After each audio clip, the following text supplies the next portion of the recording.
రాజీవ్ గాంధీ 5 ఏళ్ళు చేశారు. తర్వాతన మధ్యలో 5 ఏళ్ళు పరిపాలించిన ఇప్పుడు ఒక్క వాజ్పేయి గారి టైంలోనే 13 నెలలు ఒకసారి, 5 ఏళ్ళు ఒకసారి, అంటే 6 ఏళ్లకి పైగా ఆగింది అప్పుడే కాంగ్రెస్ పార్టీ. 6 సంవత్సరాలకు పైగా పాలన లేకుండా ఉండడం ఆగింది. 6.5 సంవత్సరాలు దగ్గరగా ఆగింది అప్పుడే. ఎందుకంటే 5 ఏళ్ళు పూర్తిగా చేయలేరు రెండోసారి.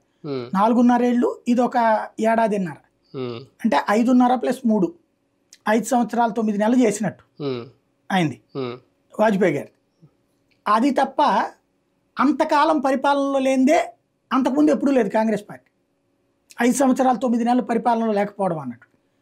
అట్లాంటిది ఈ దఫా 10 ఏళ్ళు లేదు పరిపాలన, ప్లస్ ఇంకొక 5 ఏళ్ళు ఉండట్లా, అంటే 15 సంవత్సరాల పరిపాలనలో ఉండట్లా. రెండవది, జాతీయ రాజకీయంలో ఒక మార్పు ఏంటంటే భారతీయ జనతా పార్టీ ఉనికి లేదు అనుకున్న ప్రాంతాల్లో పుంజుకోవడం. ఫర్ ఎగ్జాంపుల్ మీకు కేరళ 18% ఓట్లు వచ్చినాయి, ఒక ఎంపీ సీటు గెలుచుకుంది. అది అసలు భారతీయ జనతా పార్టీకి శూన్యం ప్రదేశం. అది అంటే శూన్యంలో ఒకటి సాధించుకోగలిగింది. దానికి తోడు ఒక లాంగ్ స్టాండింగ్ ప్లాన్ చేసుకోగలిగింది అక్కడ క్రిస్టియన్స్ని చేర్చుకోవడం.